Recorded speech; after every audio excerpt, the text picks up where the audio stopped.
Ngingumfundisi uButhelezi Olundi, ngise Pentecostal Holiness Church, ngiseva ngaphansi kuka Bishop MV Sibiya kanye no Pastor TD. Ngiyinceka uNkulunkulu ekhonza uNkulunkulu on a full time base.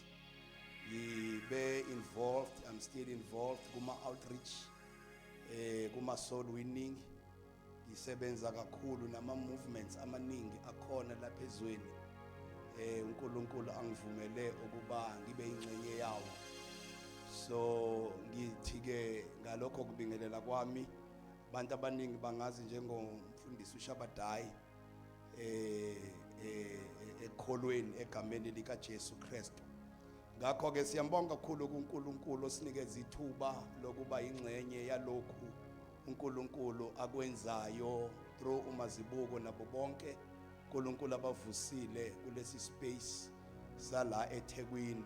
Last year or 2 years ago ngibe so inspired uma ngibona abantu abafana nomazibuko kanye nabo bonke asebenza nabo be passionate bathandekayo be so committed ekukhonzeni icebo likaNkulunkulu.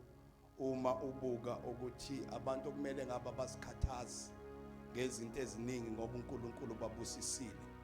So ke ngafisa ukuthi engathi lento uNkulunkulu ayinikeze bona ingaba yinto ethelelanayo nabanye bayamukele nabanye bayithole ukuthi le generation uma kwaza akhuluma ngayo bathandekayo inamba yabo ikhule bande bagcwalise ba influence igeneration yabo. Ngakho ke ngiyambonga kakhulu kuNkulunkulu ukuthi I extend invitation yokuba ngibe ingcenye yale conference yeinsuku ezintathu etheme ukuthi it's a dominion conference.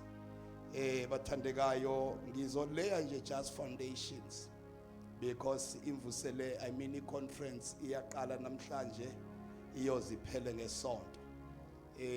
Ushilo mazibuko ukuthi I've been moving kakhulu kwi-grace ye-evangelism. Kodwa ke you can tell ukuthi uNkulunkulu kunenye direction asinikeza yona manje kulesi sikhathi. Bathandekayo, we are so apostolic in our approach and so prophetic. So ke I wish ukuthi namhlanje ngiflowe kuleyo grace yokuba apostolic and prophetic. Ngingahambi kakhulu ku grace yoku outreacher.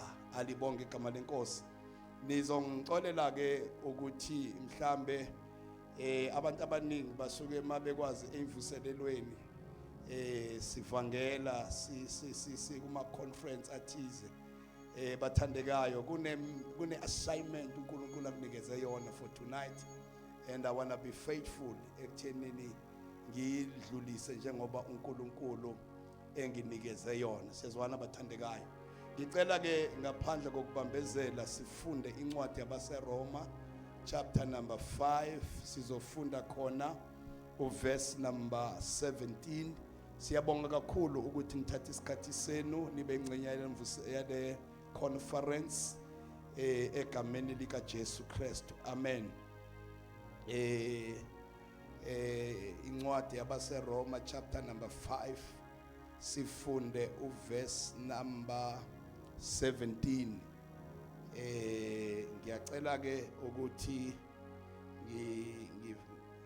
ngifunda uzofundela Ncebo.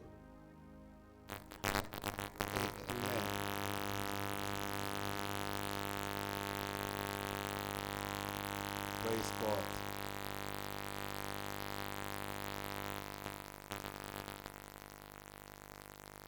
Hayi kuzolunga lokho. Angikholwa ukuthi uSathane khona la kuthinteke khona. Singaze sibhayinde si rebuke. Amen. Yeah. Amen. Kuthiwa namhlanje ama word of wisdom. Amen.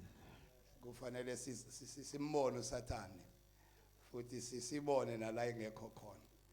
Ngoba masole siblamana naye So gcina singayithatha responsibility nala kufanele sithathe khona responsibility. Uyabona ke abantu abanolwazi sebeyisolvile lenkinga without speaking in tongues. The problem has been solved. Ashayela uNkulunkulu izandla. Amen. Sifuna abantu abazoba nesixazululo where there is a problem, or Joseph or Jeremiah or Daniel. Amen. Praise God. Still uzoyisolve. Une-grace yokusolve inkinga. Amen. Siyabonga bathandekayo. Romans chapter number 5 verse 17. Ngicela ungifundele. Siyafunda bazalwane mabhayibhelini ethu kwaba seRoma chapter 5 verse 17. Ngokuba uma ngesiphambeko samuntu munye ukufa kwabusa ngalowo emunye, ikakhulu abamamukela ukuvama ngomusa nokuvama kwesipho sokulunga bayakubusa ekuphileni kwalowo emunye uJesu Kristu. Phinda ngicela usifundele. Verse 17. Ngokuba uma ngesiphambeko samuntu munye ukufa kwabusa ngalowo emunye, ikakhulu abamamukela ukuvama komusa nokuvama kwesipho sokulunga bayakubusa ekuphileni ngalowo emunye uJesu Kristu. For if by the one man's offense death reigned through the one, much more those who receive abundance of grace and of the gift of righteousness will reign in life through the one, Jesus Christ. Ngokuba uma ngesiphambeko samuntu munye ukufa kwabusa ngalowo emunye, ikakhulu abamukela ukuvama komusa nokuvama kwesipho sokulunga bayakubusa ekuphileni ngalowo emunye uJesu Kristu. Inkosi mayibusise ukufunda kwezila ibandla lithi amen. Mazibuko, i-theme yale conference is so broad, and akusiyona i-theme ongashumayela ngayo ilanga elilodwa. Kudingeka kube khona isikhashanyana ukhulume ngayo. Okwesibili, kuya ngokuthi umoya oyingcwele wambule yiphi ingcenye kwi-dominion, because i-dominion is subject wide. But I believe ukuthi lokhu uNkulunkulu angithume khona la kuncane kakhulu kunalokho i-dominion eyikho.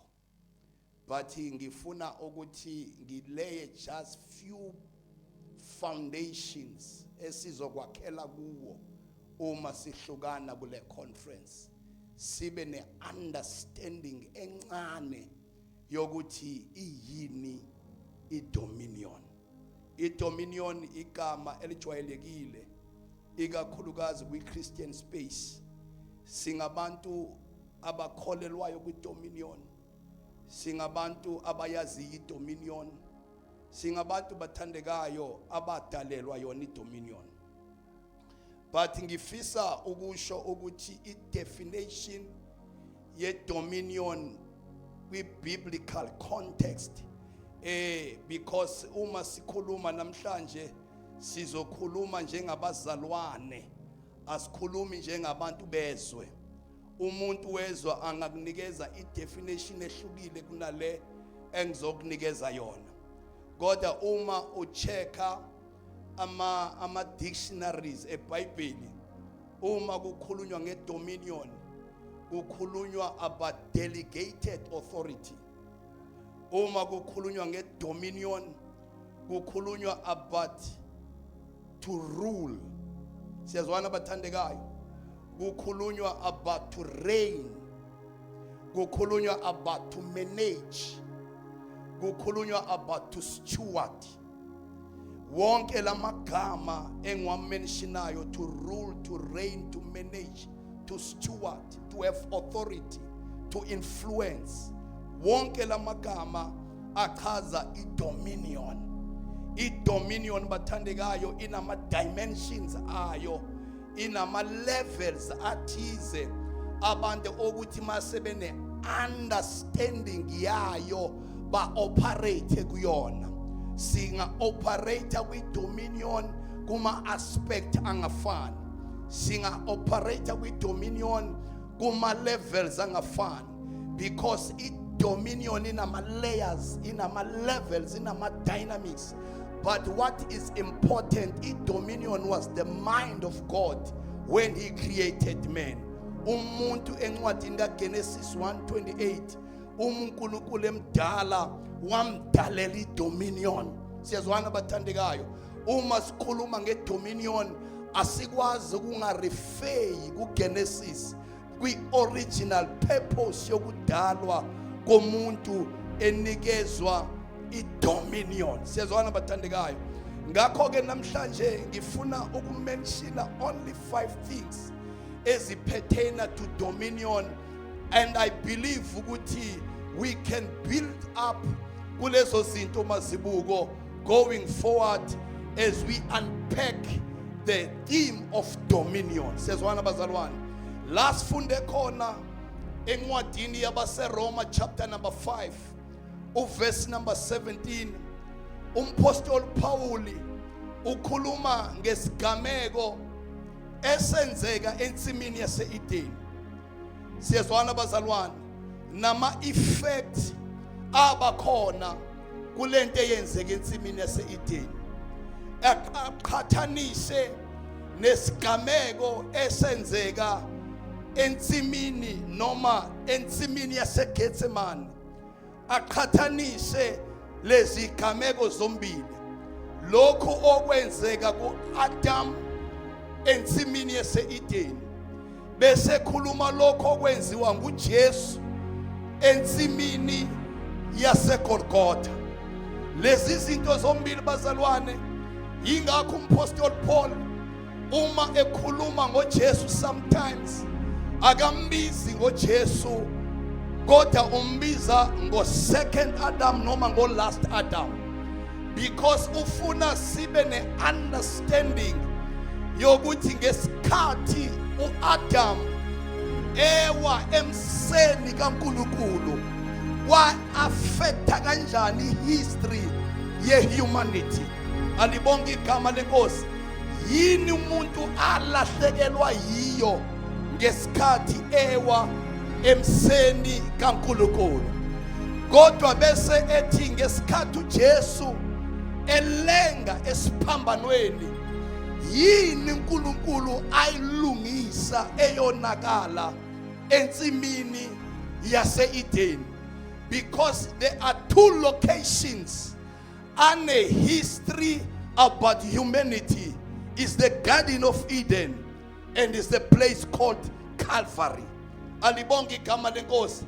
Into eyenzeka eCalvary yinto eyashape ihistory yayo yonke indalo uNkulunkulu ayeyidalile. Ngithanda ke si understand amazwi ka verse number 17, because they are very important kule theme ya namhlanje. Uthi umpostoli Paul ngokuba uma ngesiphambeko samuntu munye, urifeya ku-Adam, kwabusa ngalowo ngokuba uma ngasiphambeko samuntu munye, ukufa kwabusa ngaloyo muntu. Ukhuluma ngento eyenzeka ensimini yase-Edeni uma u-Adam ewa emseni kaNkulunkulu. Uthi ukufa kwakungekho, kodwa ukufa kwaba umphumelo wesigameko esenzeka ku-Adam. Ukufa kwabusa, ukufa kwanamandla, ukufa kwadominate ngenxa yesiphambeko somuntu oyedwa. Usethi ke futhi kakhulu bathandekayo, usekhuluma ke manje ngento eyenzeka eCalvary, ikakhulu abamukela ukuvama komusa nokuvama kwesipho sokulunga bayakubusa ekuphileni ngalowo emunye uJesu Kristu.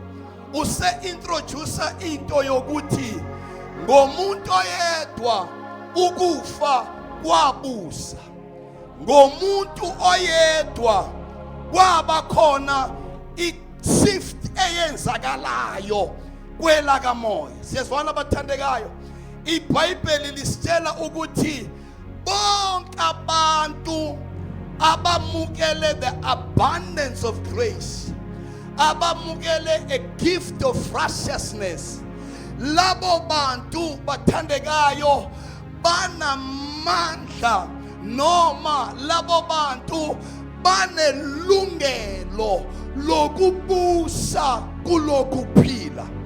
Uthi uma umuntu amukela umusa kaNkulunkulu, uma umuntu amukela isipho sokulunga, loyo muntu uyaqualifya ukuthi makabuse. Ngamanye amazwi, into eyenza abantu badominate, into eyenza abantu babe nedominion, into eyenza abantu babuse ukuthi mabamukela isipho sokulunga, bamukele nomusa. Ngamanye amazwi bathandekayo, uma sizokhuluma ngedominion, kumele sazi ukuthi dominion is a result of receiving the gift of righteousness. Not only the gift of righteousness and the abundance of grace. Once we receive the abundance of grace and the gift of righteousness, the Bible leads you qualify to reign in life. Ngoba ngilapha namhlanje, noma ngoba sihlangene lapha namhlanje, sizothi bakhona yini abantu abamukele umusa, bamukele isithelo sokulunga. Sizothi kulabo bantu abamukele lezi zinto makuqala ukubusa, ngoba ukubusa kuqala the time you receive the gift of righteousness and the gift of abundance of grace. Yamemezela namhlanje ebusuku ukuthi if you have received grace, if you have received righteousness, automatically you qualify to reign in life. Uma ulapha kadungenano leliqiniso, siya declare egameni likaJesu, begin to reign kwispace uNkulunkulu akunikeze sona. Begin to influence the space uNkulunkulu akunikeze yona. Our true identity in Jesus qualifies us to reign and to dominate in life. Uma ungenayi identity kaKristu kuwe, you don't qualify to have dominion. But the dominion comes from receiving Jesus Christ as Lord and Savior. Into sithandazelayo kule generation sithi mayihlangane noJesu, ngoba ekuhlanganeni kwayo noJesu izoqala ithola ilungelo lokubusa. Tshela umakhelwane ukuthi aqale kubuswe. Let us begin to reign in this life.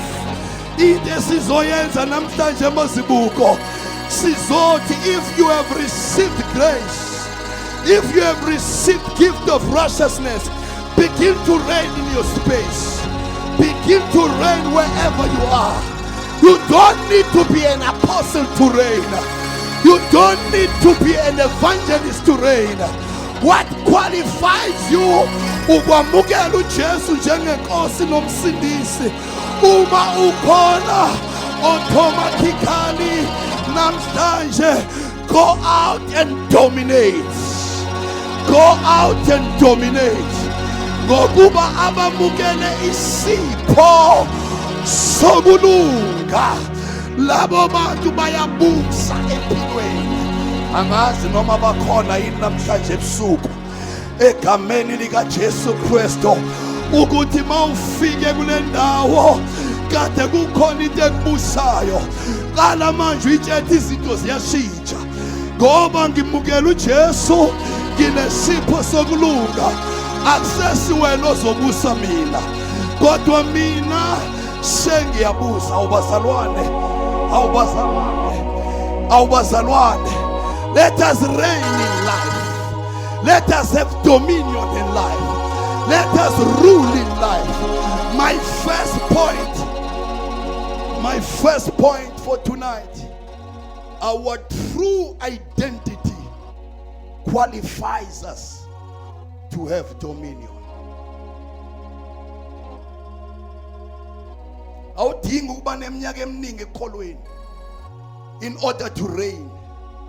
The time you receive the gift of righteousness, the time you receive grace, automatically you qualify. Into sizoyenza namhlanje, because the greatest challenge magwaza esinayo i-challenge yokungayazi identity yethu. Inkinga usathana capitalize kuyo ukuthi laba bantu okumele ngabe bayabusa abazi ukuthi bangababusi. Ngikuzwile mazibuko mawuthandaza incwadi yesambulo chapter 1 verse number 6. Lithi Bible, he has made us kings and priests unto God. Ngamanye amazwi, we don't pray for dominion. Kodwa bathandekayo, we don't fast for dominion. Alibonga igama lika Jesu. Dominion is a gift esitholayo ngokwamukela uJesu. Ngiyathandaza namhlanje ebusuku, ngithandaza njengomapostoli Paul othi engathi amehlo enu enhliziyo angavuleka, siphume lapha sizazi ukuthi singobane. We have been made. Lithi Bible, he has made us. Hayi ukuthi sisazoba, kodwa already singamakhosi, already singamapriest. Okusho into okudinga siyenze ukuthi sibe lesambulo salokho esiyikho and begin to reign. Labo abamukela isipho sokulunga, bamukela umusa, bayabusa empilweni. Go and reign in the campus. Go and reign in your family. Go and reign wherever uNkulunkulu akudeploye khona, ngoba you have received the gift of righteousness. Our true identity in Christ qualifies us to dominate. That is my point. Mawamukela uJesu njengenkosi nomsindisi, uyabusa. Ngamanye amazwi ukubusa kuqala ngesikhathi uthi Jesu Kristu inkosi. Namhlanje ngithandazela ukuthi amehlo akho avuleke, ungabehave okomuntu ongazazi. Into Sathane asirobhe ngayo ukuthi asizazi ukuthi singobani.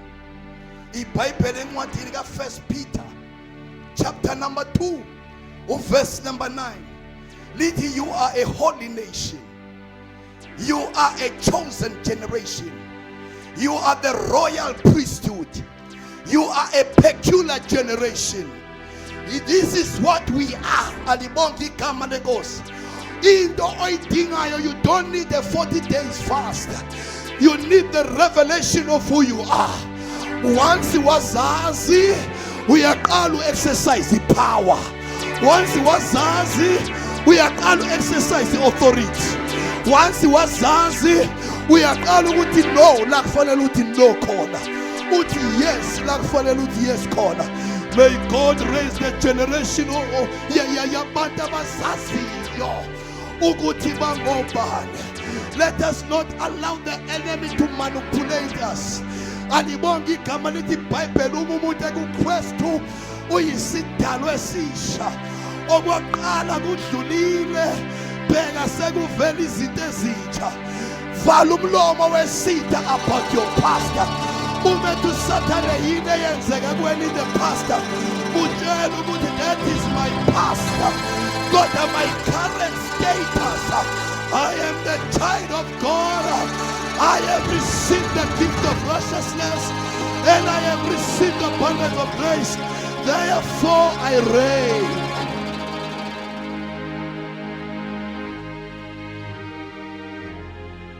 Therefore I reign. Awuthi kuwena namhlanje, as from today I reign in life. Yabusa. Yabusa. Ngamanye amazwi, dominion is made possible by salvation. Without salvation there is no dominion. Siyazwana bazalwane? Lapho idominion iqala khona. Iqala ukuyitholela ukuthi ubani. Iqala ekuzazini ukuthi ubani. Iqala ekwazini ukuthi uNkulunkulu uthi uyini. Bese uyaqala uyabusa empilweni. Lento yokuzazi ayihambi nama feelings. Lento yokuzazi ayihambi nokuthi uzalwe kuphi. Lento yokuzazi iya ngesambulo sokuthi inkosi ngiyabonga. Noma ungazizwa uyinkosi kodwa uyinkosi. Ukuzizwa kwakhe kushintsha status ne-identity yakho bathandekayo. Ngamanye amazwi siwela namhlanje, you reign in this life. Tshela umakhelwane ukuthi let us reign. Asambeni siyobusa. Asambeni siyobusa. Siyezwana bazalwane? Number 2, umoya engcwele ebeka enhlizweni yami masibuko. Uthi uma sizokhuluma ngedominion, urefeya endabeni kaElijah. Ngiyikhuluma indaba kaElijah. Uma uElijah eqeda ukudeclare ukuthi izulu lizukuna for 3.5 years, until yena asho ukuthi izulu maline. Uyababona abantu abazazi ukuthi bakobani bayakhuluma izinto zenzeke. Lithi iBhayibheli immediately eqeda ukudeclare, uNkulunkulu uthi kuElijah, hamba uyocasha. Siyazwana bazalwane? This act kaNkulunkulu, indoda kaNkulunkulu igcwele amandla, iqeda ukumisa ivula, iqeda ukuthi malingane, kunokuthi iyobamba imvuselelo, kunokuthi iyokwenza iconference, uthi uNkulunkulu ayihambe iyocasha. Siyezwana bazalwane? Why uNkulunkulu athi akayocasha? Uma ngithandaza ngalento uthi uNkulunkulu ukucasha kukaElijah was not related to protection, or was not connected to protection, but it was connected to preparation. It had to do with preparation more than protection. uNkulunkulu wayengamprotector uElijah ahabe khona ngamtholi, kodwa isizathu sokuthi ayocasha ingoba uNkulunkulu ufuna uyomprepare. Bazalwane, our God is a God of preparation. Our God is a God of preparation. Allow God to prepare you. If you dodge, if you ungafuni ukuprepare, ngeke ube effective with dominion. I-dominion ifuna abantu abazovuma uNkulunkulu abashape, ezovuma uNkulunkulu abamode, ezovuma uNkulunkulu abaprepare. Lento ihamba ifike ekuthenini la kaZulu, uma umuntu ese-identifyiwe ukuthi uyinkosi noma uzoba inkosi, ngokwesiko kuthiwa lowo muntu kumele akhishwe phakathi kwabantu, ahambe ayobekwa endaweni ethize. Ukususwa kwakhe phakathi kwabantu uyolungiselelwa ukubusa, because akakwazi ukuvedana buse engazange alungiselele. Akakwazi ukulungisa, akakwazi ukubusa engazange ahlukaniswe. Ngamanye amazwi ithi into yami namhlanje ebusuku, let us allow God to prepare us for dominion. Allow God to prepare us. Our God is a God of preparation. uNkulunkulu wa prepare uJesu for 30 years. Emlungiselele iministry ka 3.5 years. uNkulunkulu wa prepare uJohn for 30 years. Emlungiselele iministry ka 6 months. uNkulunkulu walungiselela wa prepare uJoseph for 17 years ukuthi ayoba iprime minister. uNkulunkulu wa prepare uDavid for 13 years ukuthi abe inkosi kaIsrael. uNkulunkulu wa prepare uPaul ukuthi babe ngabapostoli for 3 years. Ayikho enye indlela. Allow God to prepare. Preparation is not the waste of time. Preparation is not the waste of time. uNkulunkulu prepare wenza ukuthi ube effective kuleyo nto akubizele kuyona, wenza ukuthi ube productive kuleyo nto uNkulunkulu akubizele yona. uNkulunkulu separate abantu abazobusa, abantu abazovuna uhlukaniswa nezinto, because awukwazi ukubusa ungahlukaniswanga nezinto. Angithi siyazi ukuthi igama elithi separation lisho set apart, lisho to be sanctified, lisho to be holy. Abantu abazobusa, abantu bazalwane abazophila a consecrated life. Dominion is established bathandekayo through consecrated life. Abantu abazobusa sibona abantu abanama gifts, kodwa abantu abazo embrace that gift bese bethi inkosi, we want to be holy. Holiness weakens our dominion. Ukungabi holy kwenza ipower neauthority yethu ibe weak. uNkulunkulu makavusa igeneration phakathi kwethu. uNkulunkulu makasivusela amantombazana azothi ngifuna ukuhamba ngobungcwele. uNkulunkulu akasivusela insizwa abazothi inkosi sifuna ukuhamba ngobungcwele. We know ukuthi we are anointed. We know ukuthi sine grace phezu kwethu. Kodwa inkosi sifuna ukuhamba ngokukwesaba. Into eyandile kulezi insuku bathandekayo, sandelwe ngabantu bama gift, sashodelwa ngabantu bama fruits. Kulezi insuku into eyandile bazalwane, kwanda abantu who are gifted, not who are fruitful. Into eshodayo in the body of Christ, we are lacking fruit. May God make you fruitful more than being gifted. Into wenza ube effective in ministry bathandekayo is the fruit, not the gift. I aningizwanga. Bengithi ngizoshaya izandla masikhuluma ngobungcwele.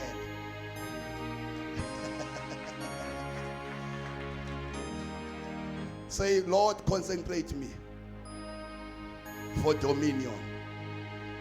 Lord, consecrate me for dominion. Lord, set me apart. Ungakusabi ukuhlukaniswa. Inkinga yethu sifuna ukuba phakathi kwabantu. Sifuna ukuba phakathi kwegroup ethize. Sometimes uNkulunkulu maye prepare uzokhipha phakathi kwegroup akubeke eceleni, because your calling is peculiar. Your calling is different from your company. So allow God to separate you. Sezwana bazalwane, sezwana bathandekayo, ngizothi namhlanje alibonge igama lenkosi. Separation, dominion is established through concentrated living. Let us go and live holy life so that we'll be effective in dominion. Namhlanje sihlushwa uhulumeni onabantu abakwipower kodwa bengena character. Into eyenza iSouth Africa namhlanje idonse kanzima hayi ukuthi bazalwane yini abantu banepower kodwa banaso isimilo. uNkulunkulu akafuni ukuwaste ipower okunikeza abantu angabaprepare. Allow God to prepare you. Preparation is very important. If you want to go a long journey with God, be prepared to be prepared. Be prepared to be prepared. God will prepare you. And when uNkulunkulu prepare you, ingalesi sikhathi uNkulunkulu ekwenza ube effective. My third point bathandekayo engifuna ukuyibeka phakathi kwethu about dominion. Alibonge igama lenkosi. We need to understand the mandate for dominion. Yonke i-dominion ihambisana ne-mandate. Kuyingozi ukuba ne-dominion ungayazi i-mandate ye-dominion. We need to understand the mandate ye-dominion. Once wathola i-dominion, buza ukuthi inkosi unikeleni lamandla, unikeleni influence, unikeleni lento le grace onginikeze yona, because you need to understand the mandate. As the church bazalwane, into engayithanda ngoMasibuko mhla ngiqala ukumbona ukuthi uMasibuko understand the number one mandate for dominion, ukuthi go ye therefore. Hambani nezizizwe abafundi. And abantu abazohamba noNkulunkulu kulezi insuku, abantu aba-understand nabahlonipha i-Great Commission. Abantu abazo experience signs and wonders.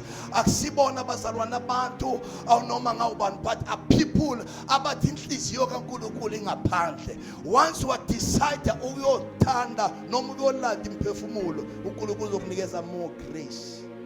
Because you understand the mandate for dominion. Ngifuna ukunikeza i-assignment.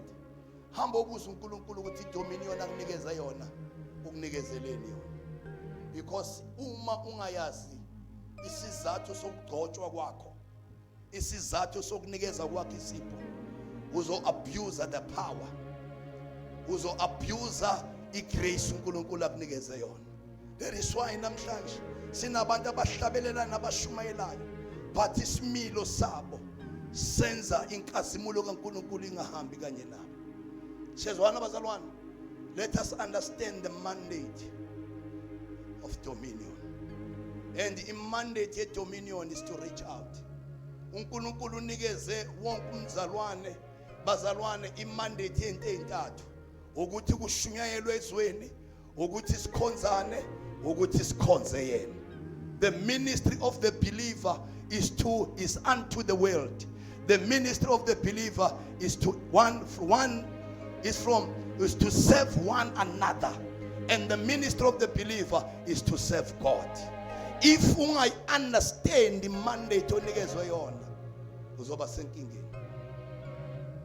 uNkulunkulu makavule amehlo ethu so that we understand the mandate ye dominion yethu. I believe la ukuthi uNkulunkulu banikezile abantu igrace ezikoleni la bekhona, emsebenzini la bekhona, kodwa they don't understand the mandate. Ngiyacela namhlanje ukuthi uNkulunkulu akunikeze imandate ye dominion kwispace akubeke kuyona. Sizwana abazalwane, njengoba ngishilo ukuthi I believe ukuthi uNkulunkulu for the longest of time we have been moving naye we space evangelism. But I feel in my spirit that there is a change of assignment and mandate. Because that one you need to understand. Buza uNkulunkulu ukuthi ukubekeleni la kubeke khona. Kufakeleni leli khaya kufake kulona. Ukubekeleni emsebenzini la kubeke khona. because ukuze ube effective, understand that the reason why you are there. Uma ungayi-understand the reason, uzophila njengabo bonke abantu abafice emsebenzini, uzophila njengabo bonke abantu ofunda nabo. But once you understand, uzokwazi ukuzahlukanisa, uzokwazi ukuyipositiona, uzokwazi ukuzi-aligna. uNkulunkulu into azoyenza kule weekend ukusi-aligna ne-dominion asibizele kuyona.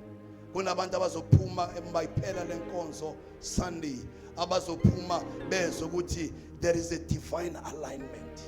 uNkulunkulu njengoba esihlanganisile, kuzonyuka i-appetite yokuthandaza, kuzoba nama-revelations amasha, kuzoba ne-passion yezinto ezintsha, because uNkulunkulu uyak-aligna ne-mandate ye-dominion yakho. Siyezwana abathandekayo, siyezwana abathandekayo, siyezwana abathandekayo. Then my point, bazalwane, sesizothandaza egameni lika Jesu Kristu waseNazaretha, ukuthi uNkulunkulu sisahlangene la bathandekayo enze into eyodwa, activate graces, ministries, so that we'll be effective in our dominion.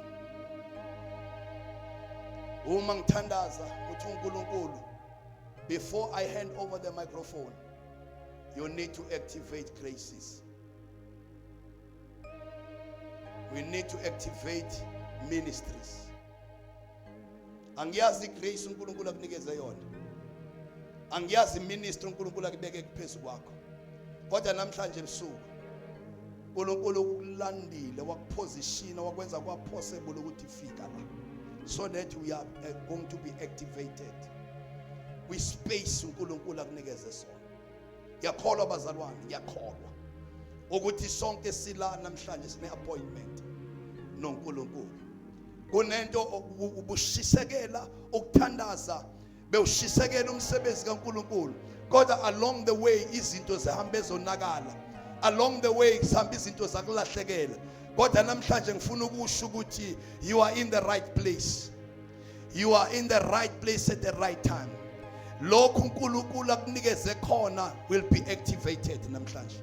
Ngelinye ilanga uPaul ukhuluma noTimothy, uthi Timothy, stir up the gift that is in you, because wayesebona ukuthi uTimothy has forgotten the mandate ye-dominion yakhe.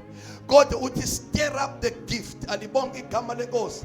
Sizothi namhlanje uNkulunkulu makabuyisele intshisekelo kwi-prayer. Sizothi namhlanje uNkulunkulu makashise akabuyisele intshisekelo yokulangazelela izwi likaNkulunkulu. Sizothi uNkulunkulu makabuyisele intshisekelo yokuzila ukudla ufuna uNkulunkulu.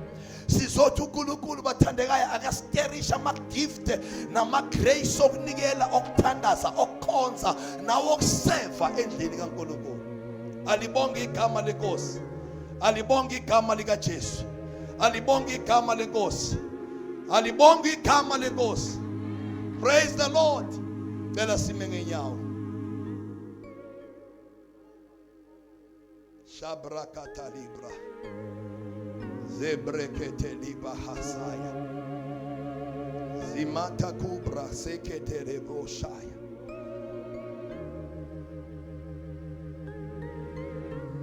Thank you, Jesus. Thank you, Lord. Ngicela ukuthandaza abazalwane ebusuku egameni lika Jesu Kristu waseNazaretha. Nabantu abathi I know ukuthi I'm destined for greatness.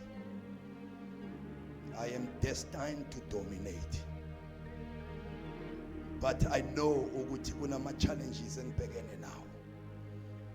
Kodwa namhlanje uthi Nkosi, touch me again.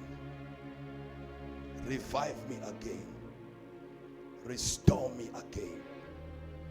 Egameni lika Jesu Kristu waseNazaretha. Ngizocela ukuthi uma Mhloni eze ngaphambili sizothandaza kanye naye. Ngegama lika Jesu. You are called to reign in life. You are called to dominate. You are called to rule. You are called, bathandekayo, to influence. But you know ukuthi izimpo obhekane nazo zikwenze wabona ngathi awusenayo into uNkulunkulu ayinikeza yona. Cela mawukhona unaleso sidingo esinjalo. Cela usuke la ukhona uze ngaphambili. Sizothandaza nawe egameni lika Jesu. It is a night of activation. There are people who are gifted in prophecy here. There are people who are gifted in ministry of teaching, in ministry of prayer, intercession. But bathandekayo ngenxa yezimpi ababhekane nazo, ngenxa yonga understand ukuthi uNkulunkulu is preparing them for greatness and for effectiveness in the ministry. Abantu baye ba give up. Cela uma ngihloleze ngaphambili because I want to minister. Sibeke izandla kubo ngegama lika Jesu. Noma ngabe yini efile kuwe mayivuke. Noma ngabe yini engasanyakazi mayinyakaze namhlanje. Ngegama lika Jesu. May God stir up your spirit, stir up your heart, stir up your passion, stir up your calling, your ministry. uNkulunkulu akubizele kuyona egameni lika Jesu Kristu. Let us phakamisa izandla ngegama lika Jesu. Shabra katalika zekrebra koshatala ziklamataka zobrokotolika taba ebede kushata zikrabrokosianda zebrekete libakata zobrokoto zimando oshala katalibra azede brakatori brahasaya ngegama lika Jesu Kristu. Siyathandaza babonwele phezu kwabo bonke abakhona kuleli. Sethu umoya wakho Thixo awuphinde uvunguze, awuphinde unyakaze, awuphinde uvuse. Hey shakata zebrekete librokoto shakata rabasaya. Stir up their passion of God. Stir up their desires, oh Father. Stir up their gift, oh Lord. Stir up their ministries, oh Father. In the name of Jesus. Rakapatara Masaya. Zeketerebo Shakata. Zibrakato Shalabakata.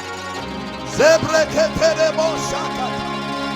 Manda Mosibrakata. Zebreketeli brokosianda sharakata labasa zobrokotolikata. Open your mouth, open your mouth, begin to pray in the name of Jesus. Shalabakata zebreketele bosha zobrokotolibrakata zibrakata rebrokosianda ebedebo shakakaba Zokopatolika tarabasa Zibra katalibro kosa Zeketerebosa Zokopro sekrebra Sobro kotolibra Let their faith be awakened Erebro sharakata Zobro kotolika Zibra katalibra Sakoto likata Be restored, be revived, be stirred up. Shataraba, Zobroko Sekete, Zibrakata, Rebrokoto, Zibata, Sekete, Zobroko, Toribra, Zibrakata, Libra, Erebra, Zubaya, be stirred up, be awakened in the name of Jesus. Shamanda Shaka, Zebro Shakata, Zibrakata, Zobroko Libra,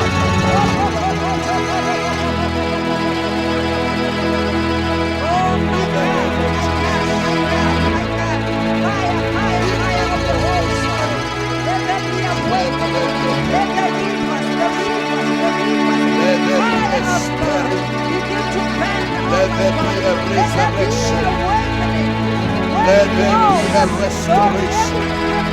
Let there be a stirring in your spirit.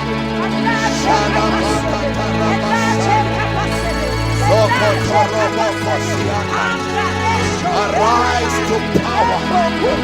Arise to influence.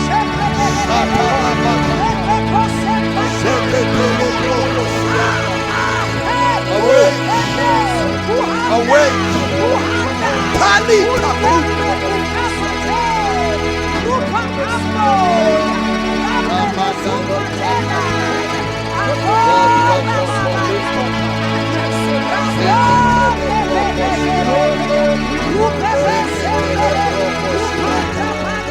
Awake, daughter of Zion.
Satani brokosai, zebrekete libaya, zobrokotolekata, zebelebo shakatarabasai, zimantani brokosiana, rokopotolekata. Thank you, Father.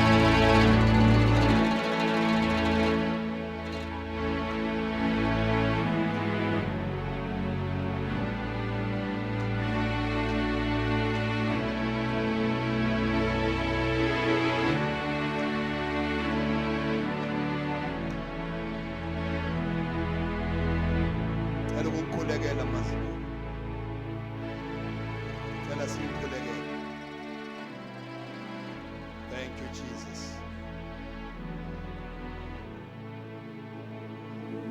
Londa gasho kubekiwe kuwe. Londa gasho kubekiwe kuwe. You are carrying so much grace. May God give you ears to hear, eyes to see. In the name of Jesus. Father, I thank you for the grace bestowed upon this young man. In the name of Jesus Christ, we pray against miscarriage and abortion. We pray against termination. In the name of Jesus, let the full potential of your grace babonwele kameni lika Jesu bonakaliswe kuye. Ngegama lika Jesu makungabibikho miscarriage of purpose. Ngegama lika Jesu siyakhuleka babonwele ahambe kuhlakanipheni, ahambe kwazini, ahambe kwesabeni wena. Ngegama lika Jesu Kristu waseNazaretha siyakhulekela babonwele the completion of the assignment. Ngegama lika Jesu Baba wethu onamandla wonke siyakhulekela icebo nentando yakho.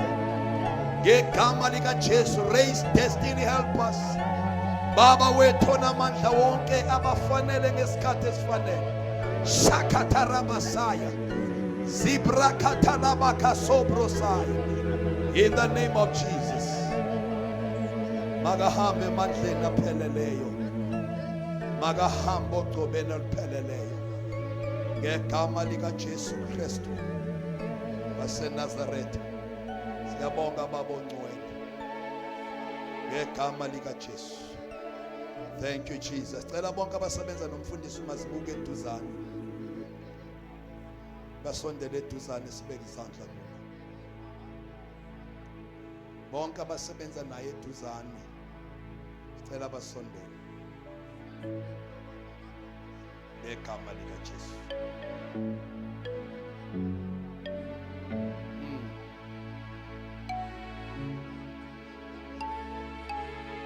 Shabrakata la Masaya.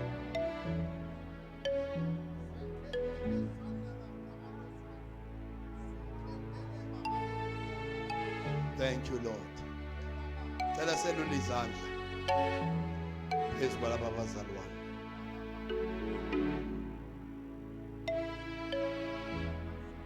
Kuletha uNkulunkulu anivula amehlo.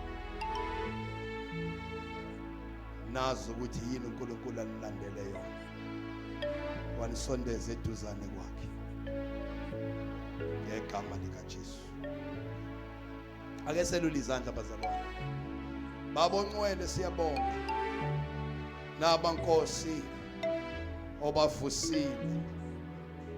uNkulunkulu ongcwele wabadonsa. Wabasondeza eduze kwenceki yakho. Oyinikezile umbono ukuthi kuphunywe kuzuzwe imphefumulo. Baba ongcwele siyabakhulekela egameni lika Jesu ukuthi umoya wakho mawehlele kubo.